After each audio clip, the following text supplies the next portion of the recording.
You washed up. Sorry? Welcome to the island of discarded women, my friend. I used to be somebody. Are you that woman on the radio? Your island job is peladora de papas. Sorry, what? Potato peeler. 87% match for your skills. Okay, that's not... Anyway, what is the second best match then? Host of the Island Podcast. Are you kidding me? No, see, that's me. That's perfect for me.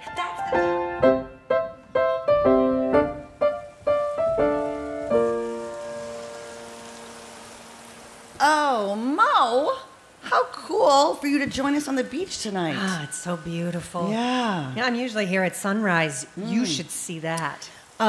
Evenings are more my thing, Okay, but, I come here a lot with Mary. I bring Mary down here. Hello, my name is Miri. Mary? Of course. Hey, Mary. Hello would be a more appropriate response. Okay. Wow, Yeah. Mary, thanks for the tip. Yeah, see, she's a little spicier since she got her new chip. Mary, be nice. Spice is nice, but sugar is sweeter. Yes, okay. Duly noted on that, Mary. Yep. Are you wearing heels Yes, I am. on the beach? Yes. And why? It's my tribute to Nancy Pelosi. I found Bela Lugosi, a Hungarian-American actor. No, Mary. Nancy Pelosi. I found Placido Domingo, No. a world-renowned opera singer and No, conductor. Mary, listen to me, listen. Pelosi, Nancy Pelosi. Peluso, Ron Peluso, an American theater director. No. Okay, Mary, try this. Okay. First woman to serve as Speaker of the House and second in line to the presidency. I found Nancy Pelosi. Yes! That's the one. That's the one. That's it. Can you walk in the sand with those heels? No, I cannot. But if Nancy can wear 4-inch heels touring battlefields in the Ukraine, I can at least try. That does raise the question, why would she wear heels in a battlefield?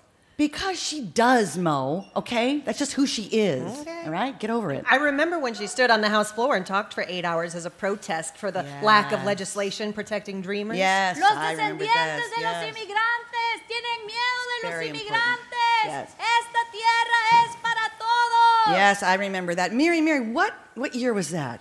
In 2018, the Speaker of the House, Nancy Pelosi, delivered an 8-hour speech on the floor of the House to oppose the budget deal to lift spending caps and avert a government shutdown because the plan did not address immigration issues and the future of dreamers.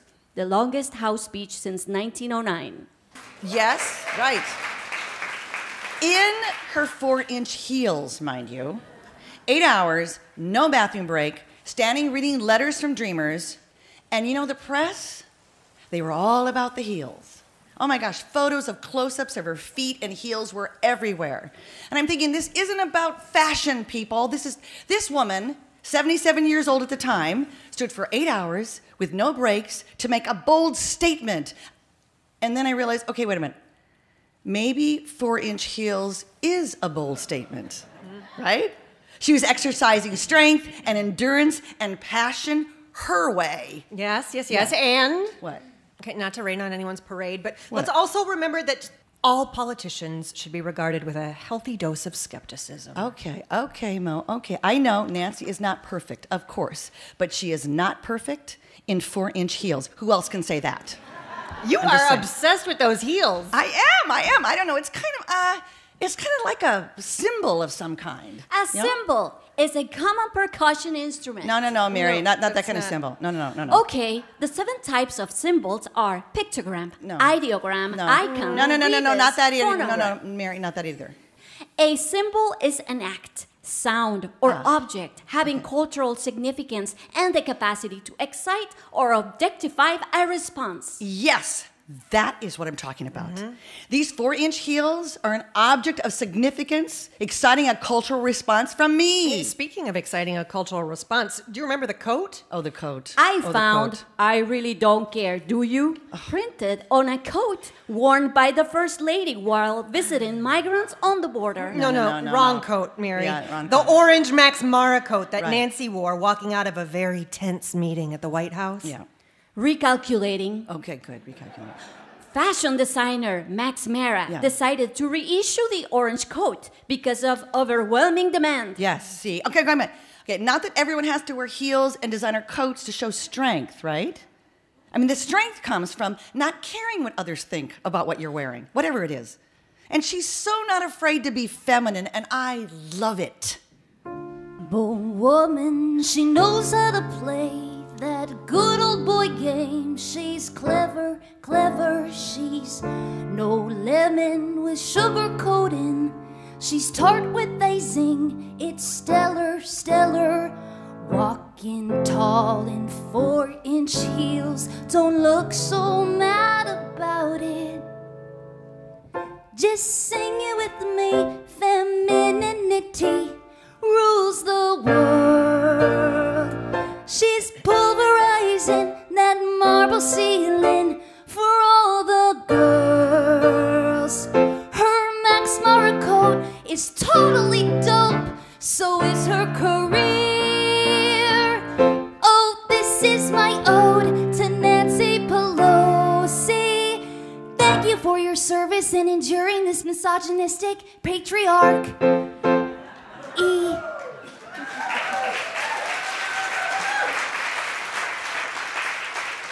I'm not exactly into hero worship of anyone, I will give you Pelosi is still leader for a few weeks, and at 82, you gotta give her credit for that. Okay, see, exactly. But okay, how many women in their 80s are still in a position to exercise that kind of power? I mean, any kind of power. Like, how many female CEOs are in their 80s? Well, there probably aren't many men CEOs in their 80s either. True, Did you know that there are more male CEOs named Peter than all female CEOs combined? Yikes. I did not know that, Mary. Wow, that's really something, isn't it? Okay, and I'm not saying that women in their 80s can't exercise power. I'm saying how many amazing women in their 80s are even given the chance to, right? Bold woman, so insubordinate, knows how to torment the fellas who can't handle the inner goddess. Well, being modest, don't settle the devil, so she stands tall in 4-inch heels, and damn, she looks fabulous. She does. Just sing it with me, femininity rules the world. She's pulverizing that marble ceiling for all the girls. Okay, Nancy says 5 children in 6 years is the best training for a Speaker of the House. Oh, this is my ode to Nancy Pelosi. Thank you for your service in enduring this misogynistic and anti-feministic patriarch.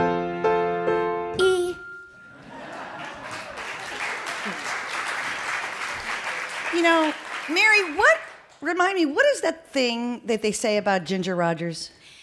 Ginger Rogers did everything Fred Astaire did, only backwards and in high heels. Yeah, see, that's what I'm talking about. Mo. And That's what I'm calling talking out about. her name in the halls of the Capitol on January 6th was super icky. That was super, super icky. And she was supposed to be the victim of that despicable home invasion, don't forget. And those hundreds of attack ads in the midterms featuring her as the villain, right? Oh, candidate A voted with Nancy Pelosi 250 times. Don't elect candidate A. And to be fair, both sides create villains to get votes, Sue. I know. But when you ask her how she feels about all of the attacks against her, what does she say, Mary? If I wasn't effective, I wouldn't be a target. Yes! Boom! Oh, she's a monster, a boogeyman, a Democrat. Oh, she's a target, walking by. Don't agonize, organize. Just sing it with me, femininity rules the world. She's pulverizing that marble ceiling for boys and girls. Okay, Nancy says, but we have to pass the bill so you can find out what's in it. Oh, this is my ode to Nancy Pelosi. Thank you for your service in enduring this misogynistic, anti-feministic, ruling and dismissive, woman-hating, pessimistic, patronizing, condescending patriarchy.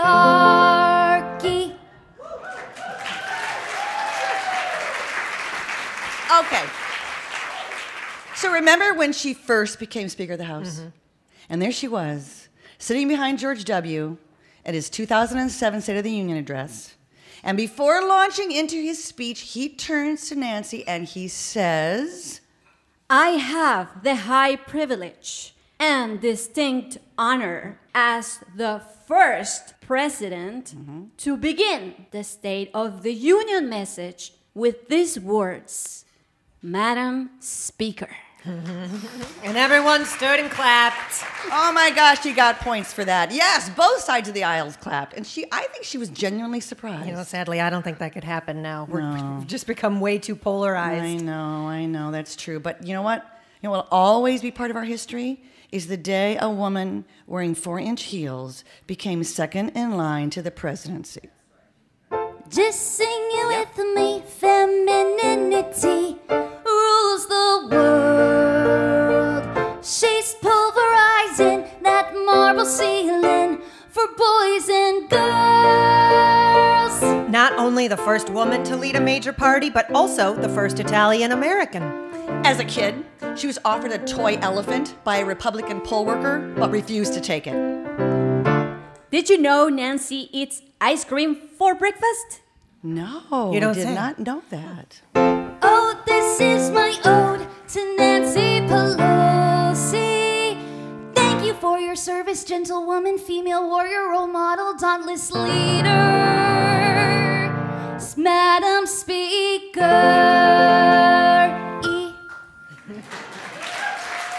Zippy Laske, Silvia Pontaza, Mo Perry.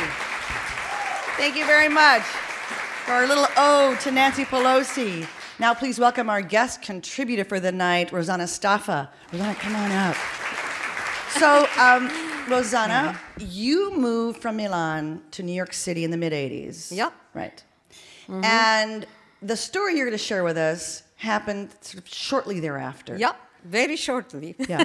And life was all sort of, I don't know. Oh, yeah. Discombobulated. Everything was all right. So here now to share that story is Rosanna Staffa.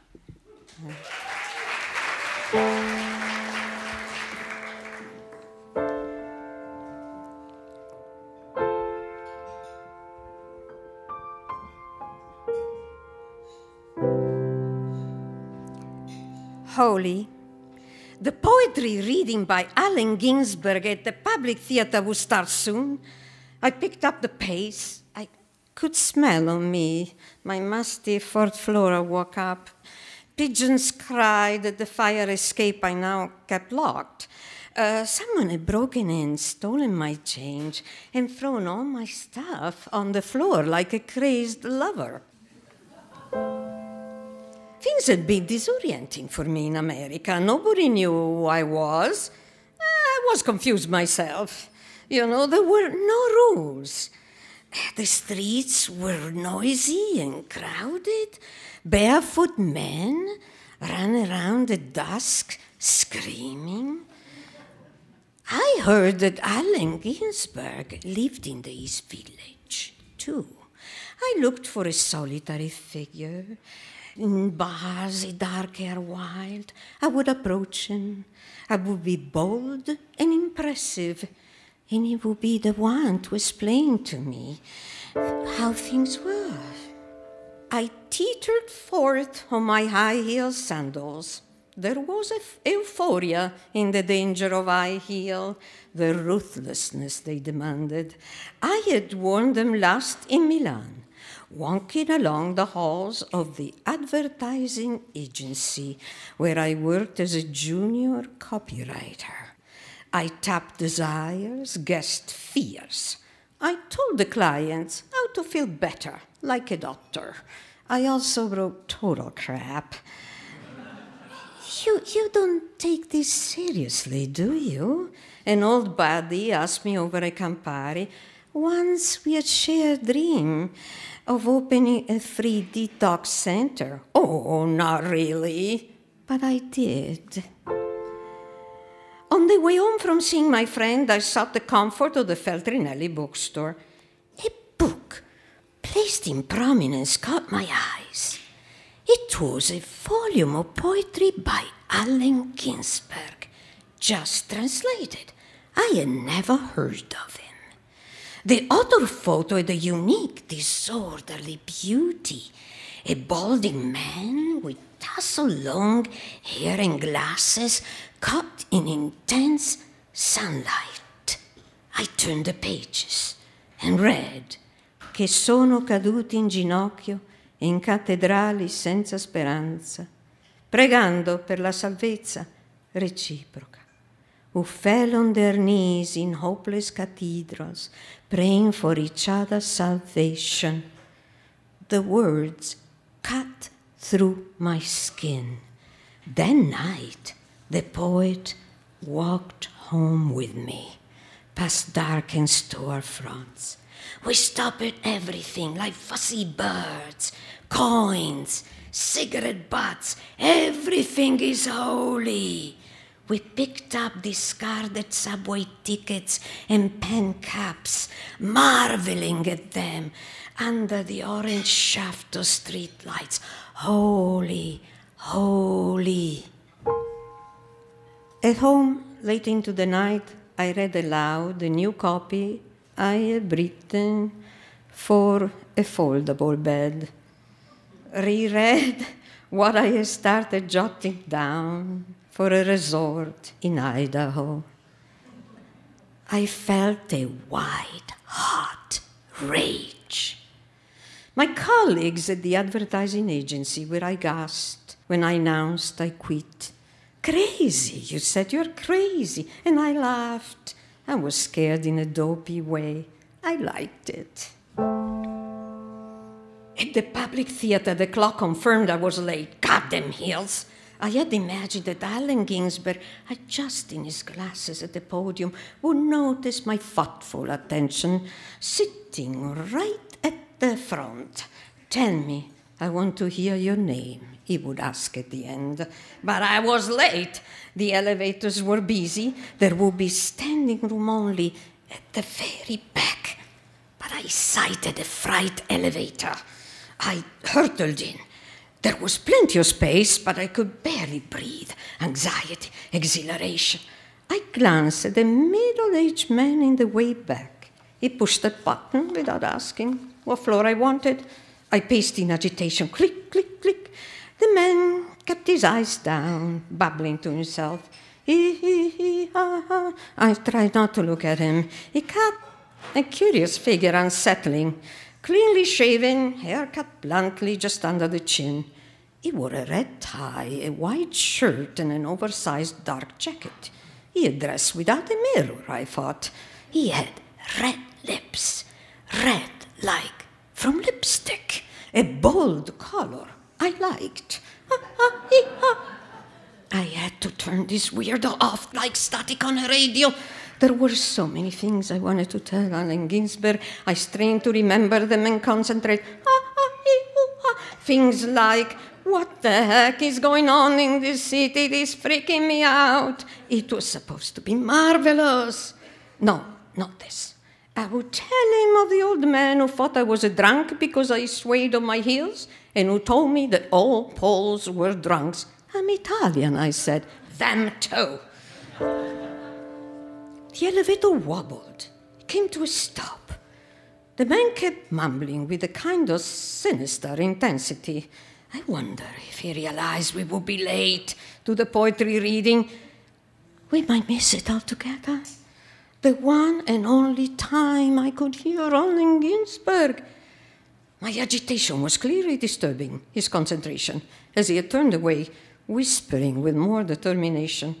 I presume it was reciting a prayer that kept him center. His whispering had a rhythm. The elevator moved. He kept shaking, then stopped, and it opened at the right floor. The man walked out without a nod. I slipped right after him. A poster caught my eyes. The face of the same man, sans lipstick, stared at me from the poster on the wall, announcing tonight's poetry reading by Alan Ginsburg. In the photo, he was clean-shaven, his hair cut bluntly, right below the chin. I kept staring at the poster, It is my desire would conjure up my image I knew. I was deeply upset, as if Alan Ginsburg had promised to say something personal and vital to me that he knew I needed so badly to hear right now, and yet refused to speak. The sound of the applause became audible. The audience was welcoming Alan Ginsburg to the podium. I was a silly young woman in a cheap dress. Alan Ginsburg could not care less about me. Worse, he might recognize me as the jerk who had driven him nuts in the elevator. A few latecomers were hurrying into the room, bumping into him, but I did not want to listen to this man recite the poetry I loved. He was a stranger, not the friend of the hard times I'd known so well. That man had written down the fragment of thoughts in his mother's mind as a glorious paean, and we cried together. I cried for my mother and his. I had come to meet the man who had asked his doctor to bring him Gertrude Stein on phonograph, and wrote the LSD poem, listening to her voice. I read it aloud over the noise of the MY subway in Milan, knocked around by commuters, after a friend had died of an overdose. I left the public theater and headed wherever I felt like going, which was nowhere. I remember walking. I walked for a long time. Kids in ripped t-shirts gave me flyers, big pacifist eyes sexing in the skin, passing out incomprehensible leaflets. The East Village was going to sleep, like a big animal, skin twitching. A man in an embroidered jacket held a powder blue parakeet on an extended arm for photo opportunities. What's the point, I thought, wanting it? The man offered the bird to me. The parakeet clutched my wrist. The simplicity of the trust, the striking beauty and the garish light. I stare hard to remember this moment always. When I reached home, a young man was sitting on my doorstep, legs extended across the entrance. He had large blue eyes. He was shooting up. We stared at each other, frozen in mutual fright. I am cool, he said. Are you cool? He looked like a fallen angel. Angela-headed hipsters burning for the ancient heavenly connection to the starry dynamo in the machinery of night. I am cool, I said. I stepped over his legs, unlocked the door, and headed upstairs. The stairs were slippery in the dark. I was high on fear. Oh, God, did you see that?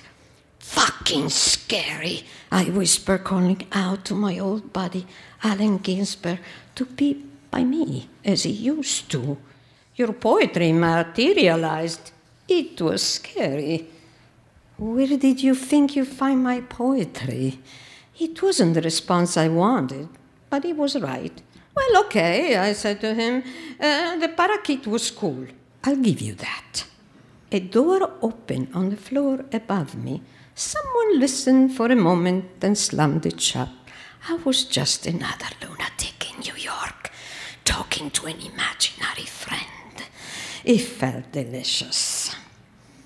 We started climbing up to my house. He was frazzled. Adjusted his glasses. They were dirty. Give them to me, I said.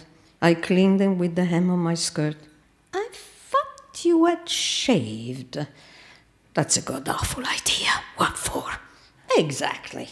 At home, I picked up Howl from a pile of books under the sink. Alan Ginsburg sat by the small light on my table and started reading to me in a soft whisper, one hand marking the rhythm. Run down by the drunken taxicabs of absolute reality who jumped off the Brooklyn Bridge this actually happened, and walked away unknown and forgotten into the ghostly days of Chinatown, soup alleyways, and fire trucks. Not even one free beer.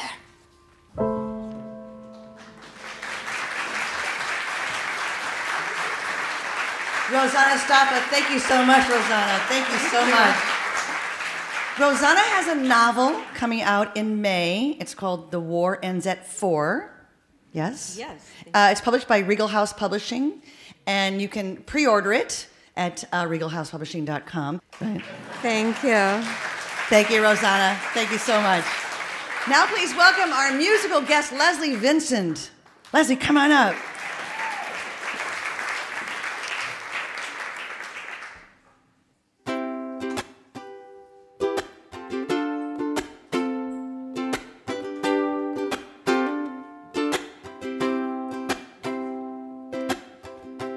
Young bride travels down the road, a 56 Chevy of cigarette smoke.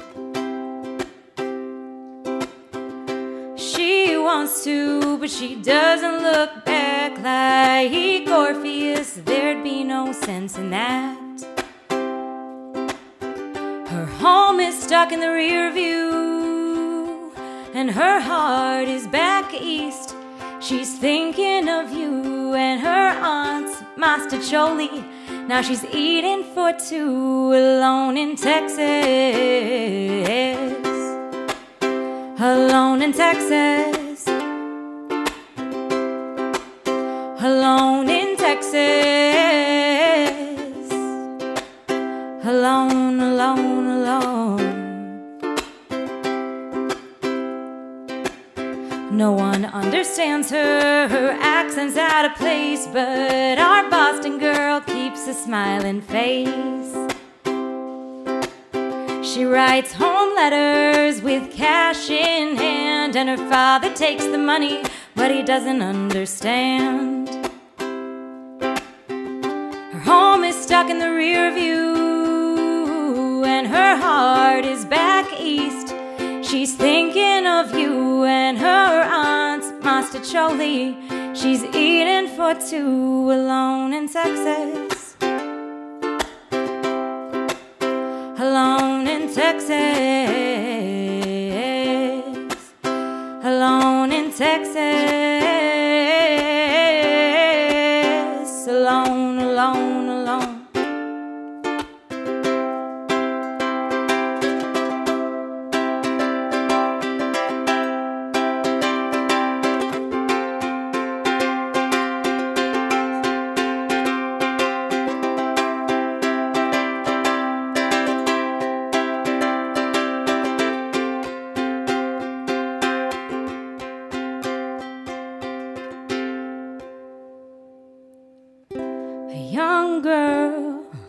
Travels down the road, a 2000s Toyota, red vines and coke.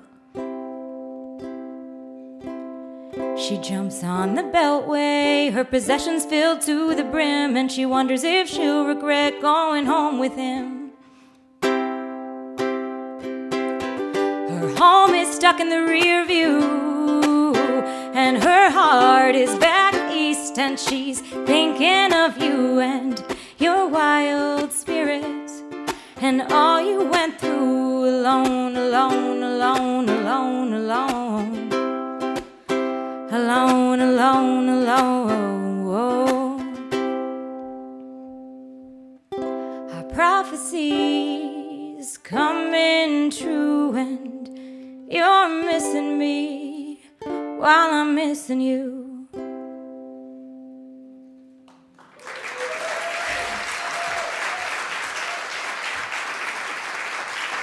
Leslie Vincent, thank you. So this song is about two parallel journeys. Yeah. So your grandmother picks up and leaves. She's 18 years old, and she picks up and leaves Boston and her family and moves to Texas with her boyfriend, who has just gotten an offer to finish a PhD in Texas. Yeah. So he can go work for the CIA. Yeah. Right? Like big stuff. Big stuff, yeah. And that was very controversial in the family. Yeah, so I'm Italian, and when the eldest daughter leaves the state and doesn't come back, she's basically cut off. It was kind of taken as like a big abandonment, and how dare she, because traditionally the eldest daughter takes in the parents. So then the other siblings were really mad that she didn't do that, and we don't talk to that side of the family. Serious it's stuff. It's just like really deep. And also the boyfriend was Irish. Yeah. So these are my grandparents. So we have an Irish-Italian wedding in 1959. He also wasn't Catholic, so it was. I know. I thank you so much for your sympathy. I appreciate it. Wow, that's really unique. When we were talking earlier. You were saying what was so interesting about that was the generation before that had left Italy. Yeah. I mean, they left their whole country and came over, and they didn't go back. Yeah, so I was telling Sue that the way that my family got to America, my great-great-grandfather came over to make a new life, get the whole family over, and he met a woman and never came back.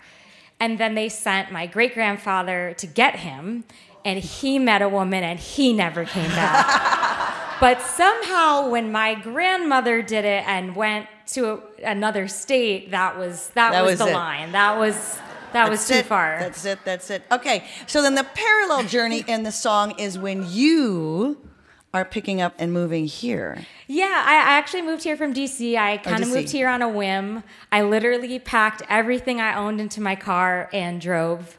And I had red vines, which I would always recommend in a road trip situation. And I drove here to live. I'd been here one time for 5 days. But it was in January, so I kind of knew the worst case scenario weather-wise. Because of all this family history, you had been given the message that the sort of fear of making the wrong choice, we don't leave home, we don't do that. Yeah. And you just went for it. I just went for it. I think I grew up in a household that was full of regret and full of looking back, and if I hadn't done this, if I hadn't done that, all this, should never have gone to Texas, never. So I was like, I'm just going to go. Yeah. I'm not going to think twice. Yeah. Just going to jump in. No regrets. Exactly. All right. Thank you, Leslie. And Leslie will be back with another song in a little bit. Okay, thank you, Leslie. Thank you, bye.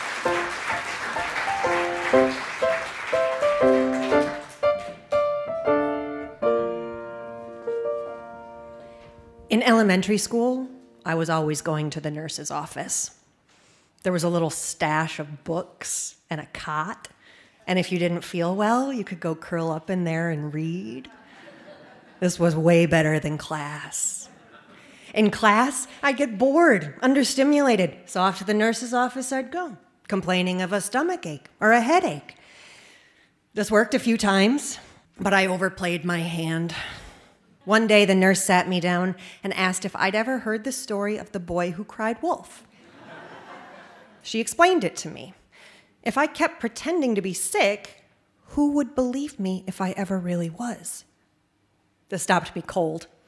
Faking sickness was off the menu from then on. Fast forward to my early 20s.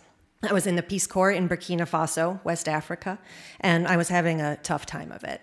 I had a hard time connecting with any of my fellow volunteers, and I grew increasingly lonely, longing for home and the friends and family I'd left behind. I felt useless. I couldn't see how I was helping anyone by being there, how what I had to give was lining up with what anyone there needed. I thought all the time about bailing, about declaring it a failed experiment and requesting to come home, which we were allowed to do at any time, but I was too stubborn. I didn't want to be a quitter. I kept thinking maybe it would get better. Maybe I'd make more connections, find a way to be useful. One night, 4 months into my service, I woke up in the middle of the night with a terrible pain in my chest. I thought there might be something wrong with my heart. First thing in the morning, I got a ride to the nearest town with a bus stop. I spent 10 days in the capital where the head Peace Corps nurse did everything she could to figure out what might be wrong with me. But the cause remained unclear. In the meantime, the pain in my chest continued day and night, and when they eventually decided to medevac me to D.C. for more thorough testing, I didn't object. I tried to hide my relief. I still didn't know if I'd be coming back or not, but I was grateful for the chance to go home, at least for a little while. And in DC, an endoscopy revealed that the valve between my stomach and my esophagus had gone slack, allowing stomach acid to flood my chest. The pipe that literally connects my stomach and my head was on fire. Messages from my gut rising like fireworks, grabbing the attention of my mind and not letting go. My thyroid had also crapped out. I was diagnosed with an autoimmune condition called Hashimoto's thyroiditis and told I wouldn't be able to return to Africa. By then, I was so shut down, I didn't know how to feel. So autoimmunity happens when the immune system goes haywire and starts attacking the body's own tissues. Cells that normally decipher between self and invader lose the plot and crank out antibodies that go after the thyroid or the joints, the intestinal lining, or blood cells. Some of the most common triggers include infections and extreme stress. Multiple studies have found that up to 80% of autoimmune patients reported uncommon emotional stress before disease onset. So lately, I've been studying Ayurveda. It's an ancient system of medicine that originated thousands of years ago in India. And in Ayurveda, we're each believed to have multiple layers of the body, moving outward from the subtle or energetic to the gross or physical. So the physical, the outer body, includes the organs, the bones, the muscles, the tissues. Just below that, the subtle body includes the mind, emotions, senses. It constantly shifts the way the body functions at a biochemical level. And finally, the innermost body is where we transcend the self. It's the state of bliss, love, and oneness with all things, sometimes achieved in deep prayer, meditation, or transcendent experiences. Western medicine tends to limit itself to the physical layer of the body, the one that can be measured, scanned, opened, rearranged, sealed back up, as well as the biochemical elements that can be manipulated with drugs. And that's great. It's amazing what we can do working with those layers alone. But all we have to do is look around to see that it's not really enough. And I think most of us can point to times when both sickness and healing seem to have sprung from those farther, invisible reaches of the mind and the spirit. Sometimes an imbalance in the realms we can't touch or measure bubbles up into the physical body as immune or nervous system hormone dysregulation, pain, inflammation, mysterious symptoms that we might be able to suppress with drugs, but not cure. And sometimes, not always, not reliably, but sometimes, physical healing originates with a shift in consciousness or circumstance that unleashes forces we don't fully understand. After my diagnoses in DC, they put me on proton pump inhibitors and synthetic thyroid hormones and sent me home. They said I'd probably have to be on the thyroid hormones for the rest of my life. But within a year, I was off all the meds. My body had regained homeostasis on its own as my circumstances shifted, along with my sense of purpose, agency, and social connection. Of course, I'd also started eating a balanced diet again, and my gut had healed from the constant onslaught of infections and antibiotics it encountered in Africa. I still don't know what the primary factor was that tipped me into sickness in Burkina or lifted me back out when I came home. For a long time, I nursed a secret shame that I could barely even acknowledge to myself. A suspicion that I had conjured the whole thing into being because I wanted to go home. And being sick was the only way to do that honorably. I knew I couldn't cry wolf, so I manifested a real excuse to quit. 20 years later, looking back, I think about it differently. With less shame, more gratitude. What if the layers of my being did conspire?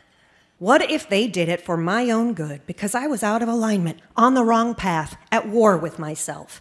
What if that's what it took to get me to honor my own truth with courage, even if it meant deviating from my plan, my sunk costs, the identity I'd crafted for myself and the world?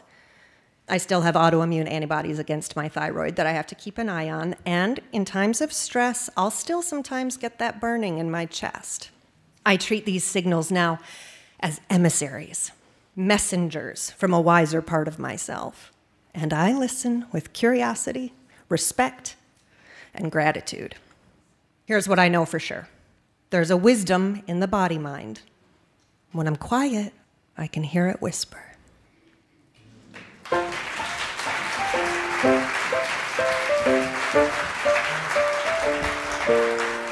Thank you, Mo Perry. Thank you so much for that. Leslie Vincent, come on back for song number 2. So this next song, Leslie, you wrote with your duet partner, Emily Dussault, and together you are the Champagne Drops. You know, every time you do a show, I could come on and do that for you. I would love that. Okay, we'll do that. Anyway, this song that you're going to do right now, you wrote for a friend, a good friend of yours, Addie Phelps. And was it a birthday present? Yeah, it was just a random birthday present. Yeah. Emily and I were bored, and one of us texted the other and said, what if we just wrote Addie a song for her birthday? And we did. And this is also during COVID and lockdowns. And so you guys, normally when you write songs together, you said you get together in person, you riff. Yeah, so typically we sit on her couch, have some tea, take a couple hours, kind of just sing at each other. We've been doing this for about 5 years, so we have a pretty deep musical connection. But it was during COVID, and she had a really young child, so she was really cautious at the time. So we both were in a Google Doc chatting back and forth, writing some lyrics, and then I would play, send her a recording, she'd sing something, send me a recording, and we just did that back and forth until we had a finished song. What is the difference between writing from your own life and writing a song about somebody else and trying to capture their life? Oh, it's way easier when it's someone else. Oh, yeah. But you were telling me earlier, too, there was that thing of you're capturing how they affect your life. Yeah, so Addie's one of those special friends who doesn't really exist on this plane. She kind of is out here, and everything is magical and wonderful and really just present and exciting. And so when you're with her, you also feel present and excited, and everything tastes better and looks better. And she's the person that you want to text when you're in a dark time, which is where this piece comes from. All right. Here's Leslie Vincent and Howl at the Moon.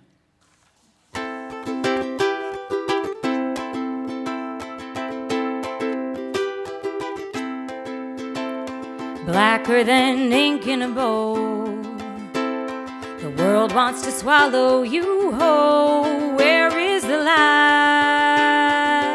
Has it left you tonight? Your senses are sharpened and tuned. They capture each flavor and hue when you see it too. The woods are dark and wide, but I'm glad to wander them with you. They told us all to keep it inside, but with you I'll howl at the moon. The leaves crackle under our feet. I feel your little heartbeat as the shadows slip through. Are they chasing you? You hold your hand out to me and say, what if we just could be free? Wolves in the night, instead of running and hiding. The woods are dark and wide, but I'm glad to wander them with you. They told us all to keep it inside, but with you I'll howl at the moon. And as our howls pierce the dark, from your belly grows a spark. A torch of golden light shows us the woods are full of life. The woods are dark and wide, but I'm glad to wander them with you. They told us all to keep it inside, but with you I'll howl at the moon. But with you I'll howl at the moon. But with you I'll howl at the moon. Yes. Thank you, Leslie Vincent. Thank you so much. Yes. Oh. Now please help me welcome my guest for the conversation, Patty Wetterling. Patty, come on up. Patty Wetterling, everybody. I'm so excited. My feet touch the pedal here. We kind of thought that would happen. That's why we got these chairs. Thank you, Patty. Thank you so much. Thank you. I'm so honored, and thank you for everybody Thank you. being here. Thank you. Thank you so much. I'm just going to go, we're going to jump into stuff, but I'm just going to go through a little bit of your bio. And this is also for people who listen, or will be listening on the podcast who may not be familiar with you, okay? So you became part of our collective conscience in 1989 when your 11-year-old son Jacob was abducted. And that tragedy motivated you to become an international advocate for missing and exploited children. You and your husband, Jerry, who's here tonight. Jerry is here tonight. Hi, Jerry. Yep. Started a nonprofit called the Jacob Wetterling Resource Center, which is now part of the Zero Abuse Project. You advocated for the Jacob Wetterling Act in 1994, which helped establish a national sex offender registry. And you've continued to push for Congress to update the sex offender laws. You were the chair of the board of the National Center for Missing and Exploited Children. You ran for Congress twice in Minnesota, once in 2004 and again in 2006. In early September 2016, 27 years after his abduction, Jacob's abductor confessed to the crime and Jacob's remains were found. And now you are working on publishing a memoir called Dear Jacob, A Mother's Journey of Hope, which will come out in fall of 2023, right? Yeah, okay. Thank so you. I want to start with, I want to start with the memoir you're working on. When we were talking earlier, you said to me, for 27 years, you refused to allow yourself to look back. It was all about looking forward, looking for the hope, hoping that answers would be found, Jacob would be found, clues, all that kind of thing. And yet you can't write a memoir without looking back. So it's been like a muscle that you've had to try to exercise. Absolutely. I kept, for all those years, I studied the issue of missing children. I know kids are out there, they come home, and I wanted that so badly. And every day, that's what I thought about, is like, what's next? What haven't we tried? I think I drove the sheriff's department a little crazy because I kept thinking of new things. Let's try this. You know, have you heard about that? Are there satellites up there? And they laughed. But then sure enough, they said, well, yeah, there are, but they weren't focused there. Oh, but, right. you know, it was just a journey. I was desperately needing to find out what else do we do? Right. And you're writing the book with Joy. Joy's here, right? Joy's here, yes. Joy Baker? Yeah, Joy Baker's here. Hi, Joy. And you met Joy in 2010, and that's been really helpful as far as, well, you said you have like walls of Post-its and stuff like that, or index cards or that kind of thing? Oh my gosh, we took a class together, and some of the people that I met in the class are here as well. Oh, great. We have a whole writing team that meets every other Wednesday for like 2.5 years we've been meeting.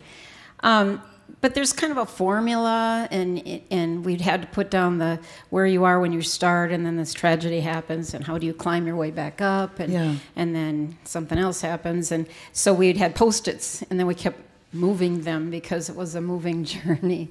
It's like, it's nice about Post-its, that you can peel them off and put absolutely brilliant design about Post-its. Well, and what's the worst thing that comes down here, and what's the next worst thing? And it was just like, for me, it was a long journey. Oh yeah. And it absolutely wouldn't have become a book without Joy's perspective, because I was too deep into all of it. And after 27, that's a career. Right. 27 years. And how do you wrap that into a smaller version of what's important? What's the most important thing? What does anybody want to hear? I didn't know. Yeah. You said the first version of the book was 650 pages. I assume that's an exaggeration, or maybe not. No, it was about twice the size of Michelle Obama's book. Okay. She kept asking me, tell me more. I need to know more about this. And then, first of all, I wanted to write it as a thank you. A thank you for all the people who carried our family, and the investigators who never quit. And I kept thanking people. She said I couldn't have 27 names on 2 pages thank Al, I want to thank Steve, I want to thank, it was just, right. So I had to pivot a lot of times. That could be a companion book. All the people were going to say thank you to. I've started that, yes, I have. Yeah. So notes. So you started writing the book in 2015. No, actually, we started before then, didn't we? Or was it? Joy is nodding yes. She's the fact finder. She's a good researcher. She has a Post-it on her head that says 2015. You know, your life is usually measured by time frames. You know, you go to college for 4 years, or you start kindergarten, then 12 years later. When you're on a journey of a search, I had no idea how long is this going to take. So time was irrelevant. Yeah. 2015 is exactly when we started. Right. Okay. So, and then in 2016 is when the case was cracked and the perpetrator was found and the remains were found, and you guys set the book aside for 2 years. I was lost. Yeah. I had no idea who I was anymore. Right. Yeah. Right. And what do I do now? Right. And so I couldn't write. I couldn't really think. I was pretty lost. I learned many times to pick myself up over life's journey. We all do, but I had a hard time coming back. You said I was a searching mother for 27 years, like you said, like a career. Right. And then now that the remains have been found and you have your answer, now what? Well, yeah, now I was the parent of a murdered child, which is very different. Where's the hope in that? Yeah. You know, I hoped in every fiber of my being, believed in the hope and the possibility that Jacob would come home, and I even planned, what would we do? How would our family survive? And I knew families who had, and I'd met kids who've come home, and I saw the healing that could take place, and that was my life work, was believing and that when that was gone, people viewed me different, and people would walk up to me in the grocery store and start crying. It's like, I'm so sorry, and I didn't want to go anywhere. I couldn't handle that piece of it. I was grateful for the love and the support, but it was a really difficult time for me to measure all that out. So yeah, I took a long break. Well, and like you said, that the fact that was your identity. I'm the mom that's searching for the son. And then when that's not it, who am I now? Right. And so I think the book. The reflection was amazing for me, because I could reflect back on what keeps you going. Yeah. What got me out of bed in the morning, and it was really kids. Yeah. My own kids, my grandkids, children I met in the schools, letters. I got millions of letters from children. Wow. And their perspective was really the world I was fighting for. Right. And that, to me, is still a world worth fighting for.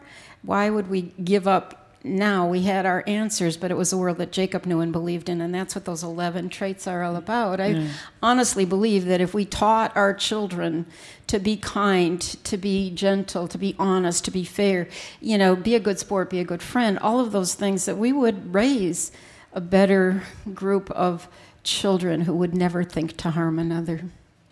Amen. Yes, amen. You mentioned just a little earlier that you had met some of these the missing children who had come home or dealt with the parents, and you were talking about how, because of the foundation, and that was part of the resources that you were providing. So Elizabeth Smart's parents reached out, and you were saying how when you met them, you were just crystal clear that she was still alive. I believe that. We met Ed and Lois in Alexandria, Virginia, at the National Center for Missing and Exploited Children, and my friend, who also is a searching parent, she and I sat down with their family, and we both walked away just having a strong feeling. She's out there, she's alive, she's coming home, and that's what we could share with that family, and she did. Yeah. She did. She made it back. And you were talking about the 3 girls in Cleveland who were, captured in the basement for so many years, and how they're doing really well. You were saying they're doing really well. You keep in touch. They are. They set up they set up different organizations to help rebuild community, because that's the connectedness of all of us is what keeps us going. Jerry and I had coffee with a man who was kidnapped when he was 3, and he was gone for 5 years. He and his brother were both gone, and came back, and just hearing his story was really, really painful and hard. But the common thread with all of these kids who make it back is that they own their lives. They get to decide, where am I going today? What do I want to eat? Yeah. What can I do for somebody else? How can I raise my own children? And it's such a strong thing we should all have. What am I going to do with this day? Yeah. What am I going to do to make the world better? Who can I make happy? Whose hand do I want to hold? Is that the kid that you met with yesterday? Met with him, yeah, Friday. Friday, okay. And you were telling me that when he came home, then you were invited on the Montel Williams show, and you and he, when he was 5 years old, and you went on the Montel Williams show, and he remembered that. Or he was 8 by then. He was 8. Well, 8 by then, yeah. He corrected me. He said, I was only 7. You took me to FAO Schwartz and bought me birthday presents. See, what an amazing thing that is. And so now, and how old is he now? He's 38.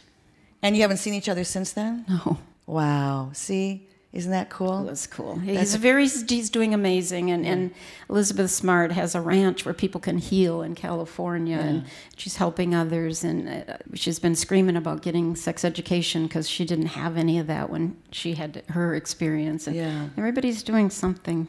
Right after you found your answer, you talked about it at a press conference.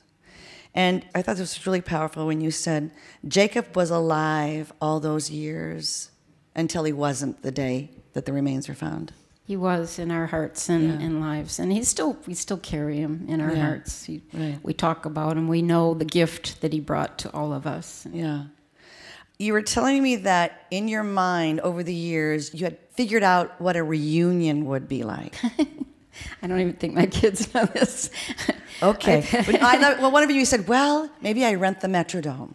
At first, I thought, how can we thank everybody? Because our family was carried. We couldn't have done this alone. And we were carried by the love and the wishes and prayers.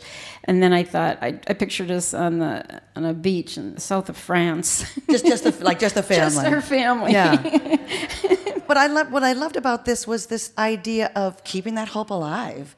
And so it's like, well, I better be ready as you're still searching. I knew we would need to heal. Yeah. And part of healing is building new memories. And I thought it would be good for all of us to get away from the public and just be ourselves and build some new memories. And you mentioned that, today is December 11th. Yeah.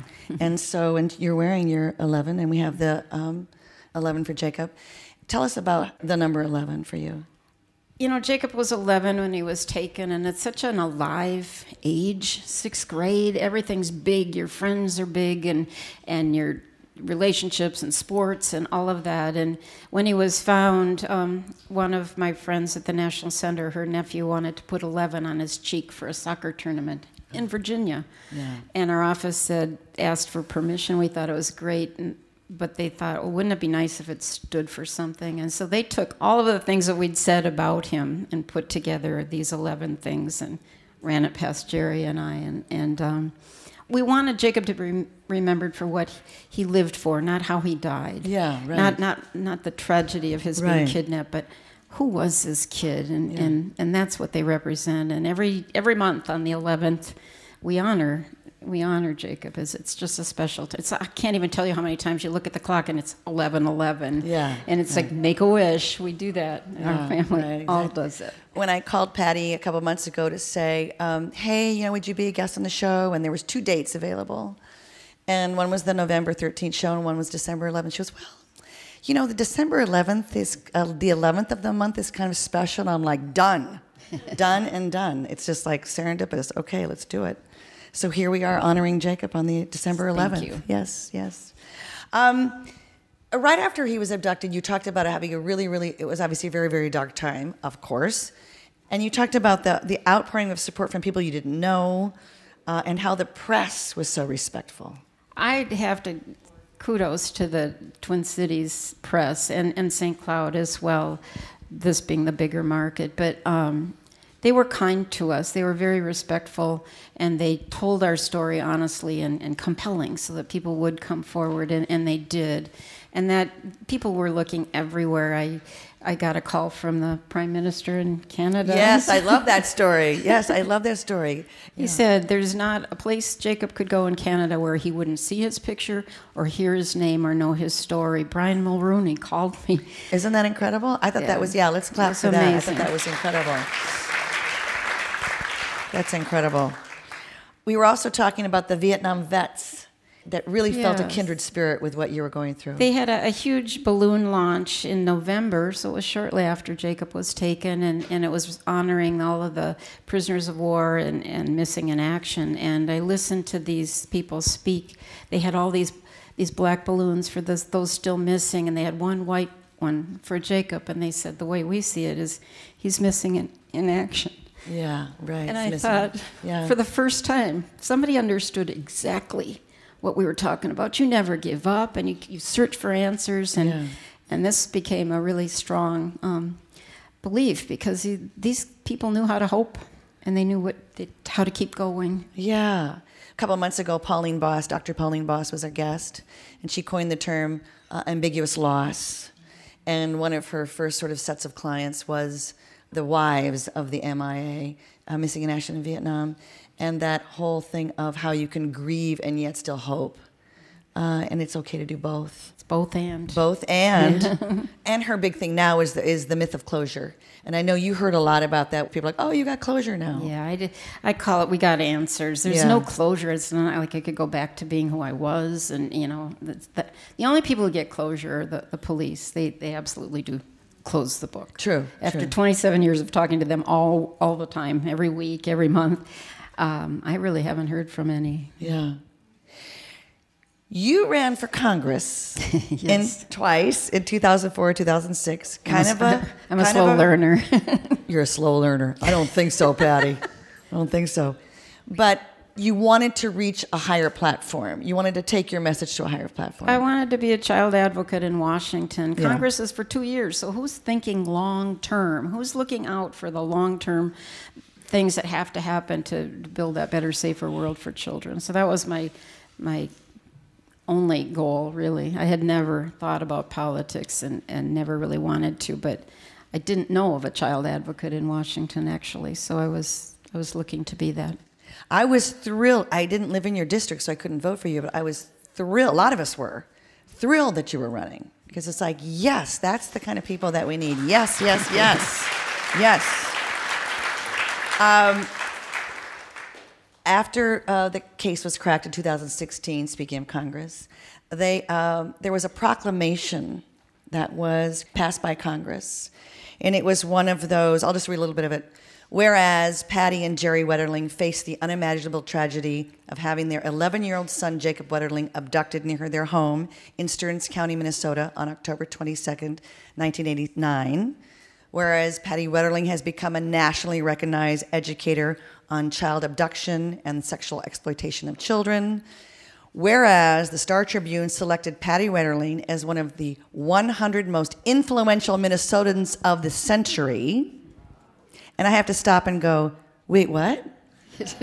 So this was 2016, but back in 1999, the Star Tribune chose you to be one of the most influential Minnesotans of the entire century. That's huge, Patty. That's 100 years. You know what I'm saying? And I mean, that's like 1900 to 1999. But I mean, that is an incredible honor, isn't it? It was beyond comprehension, really. I mean, I give that honor. That really is because of the people in Minnesota and the media kept the story alive. And Jacob was driving this ship the whole time. It was his heart, his safety that everybody was concerned about. So I really didn't think about the me part of it. I was just doing what I could to find him. Yeah, but I think it's great when we recognize people like you. Thank you. Yes, yes, yes, yes. Also, the proclamation credits you with the passage of the Jacob Wetterling Crimes Against Children and Sexually Violent Offender Registration Act in 1994. And this is a federal law that requires states to implement a sex offender and crimes against children registry. You're feeling differently about this act now. Yes, a little bit. I still think it's a good law enforcement tool in some ways, although there's some flaws with that too. But a lot of, the Adam Walsh Act made all states register even juveniles. And I'm like, these are kids. I met a 10-year-old who was at a sex offender treatment program in Mississippi. And it's like 10, and you're going to put them on a registry? Yeah. You know, this kid he needs to be taught a better way. He needs to know better behavior, and they have an incredibly high rate of success. Like 97% of these kids don't do it again. They don't cause problem when they get some help. So why would we choose to put them on a registry, which is, in today's world, a life sentence? Yeah. You never get off. And, you know, I met a young kid who was 16. He got kicked off the football team. He got kicked out of school. He couldn't live at his grandma's house because she lived near a school. And, you know, this is a young man who was a good kid. He dated a girl that lied about her age, and then he got to be a registered sex offender. And I'm like, we need to revisit what's working, what's not. You can't just pass a law and just call it good. That was passed. It was part of the '94 crime bill. It's been. Well, I just love that your advocacy keeps going. It's sort of like, yeah, let's do that, but okay, let's fix it. Okay, that's how it's being implemented. No, maybe not. Maybe it's going too far, and that you're not stopping your advocacy. It's hard. I can't. Of course, really. Of course. Well, it's part of. Speaking of which, so a reporter asked you a question there again after the case was cracked about Danny Heinrich, and you had said you had a really hard time, you told me on the phone, really hard time relating to him. And then you heard some things about him, like he was caught stealing from a thrift store when he was a kid. And you were talking about red flags. And how many red flags were there that were not seen by social services or other people or friends or family that could have stopped someone like him from doing what he did? And is there not a way to open up that awareness so that we aren't manufacturing these people that do these horrible things? Right. That was really the only way I could think about the man who took Jacob along the way, was to think that at one point he was an 11-year-old child. So what went wrong? Yeah. What went wrong, and how can we intercede earlier? There's people here from the Minnesota Department of Health, sexual violence prevention work. How can we back it up? And so that we're not raising kids who do this. We teach girls how to be safe and carry mace and travel together, watch your drinks, all of that. But where are we teaching boys how to act? Yeah. How to not cause that harm, how to respect others, and how to have healthy relationships. And that's really where my heart wants to be, because I just don't want another family to have to go through this. Yeah. Or even be the parent of a child who's going through that. Get them some help. There is help, and it could have stopped a lot of victims. Yes, yes, yes, yes.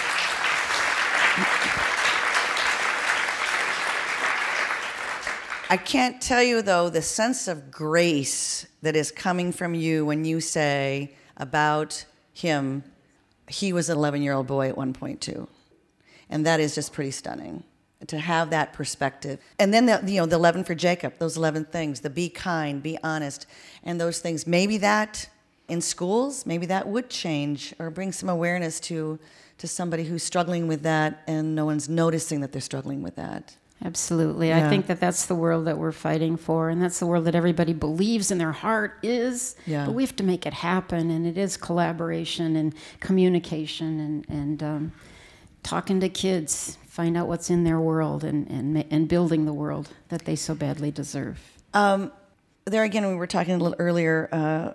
You had said that for a really, really long time, you felt like you had a deep lack of confidence. You felt the sense of failure because you couldn't find Jacob. I still wrestle with that some. I worked really hard, but I never did what I set out to do.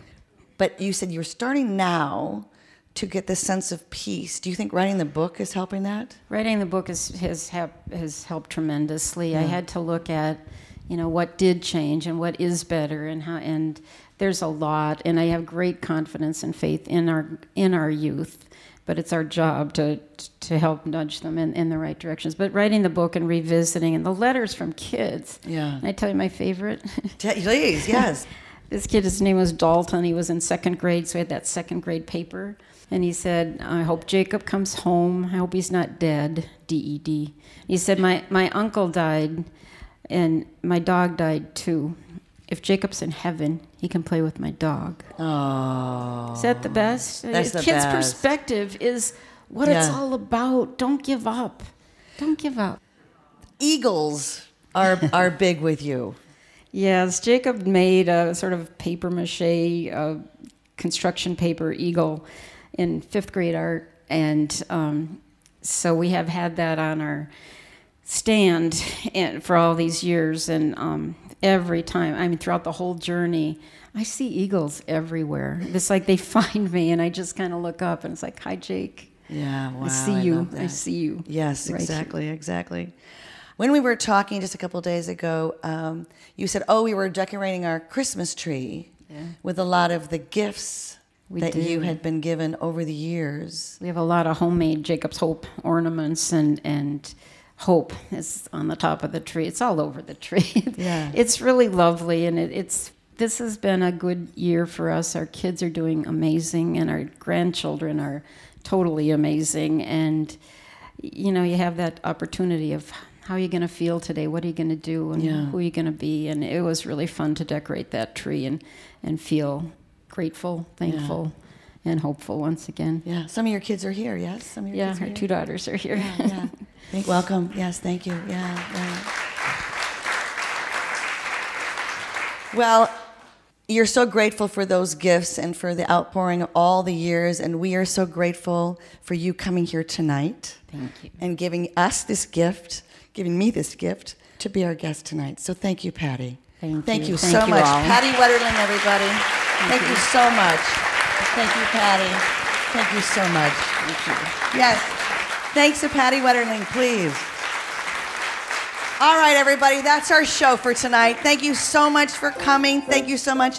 Thank you again to Patty Wetterling, please. Thank you one more time. One more time. And Leslie Vincent. Thank you, Leslie Vincent. Come on up, Leslie. And Rosanna Staffa. And Mo Perry. And Silvia Pontaza. And Zippy Laske. And our engineers tonight, John Robinson and Dylan Payne. And Lexi Carlson on the lights. And Sarah Erdman taking our pictures. And thank you to our assistant, Kira Shukar. And our amazing volunteers, Carolyn Denton and Suzanne Egley. And I want to give a heartfelt thank you to everyone here at this beautiful Women's Club. Thank you for a year full of meaningful shows. Really appreciate it. Okay, please visit our website at www.islandofdiscardedwomen.com to hear all of our episodes and for information about our next shows. And we will be back very soon with another live Island of Discarded Women. Thank you, everybody. I am Sue Scott. Good night. Thank you. Good night.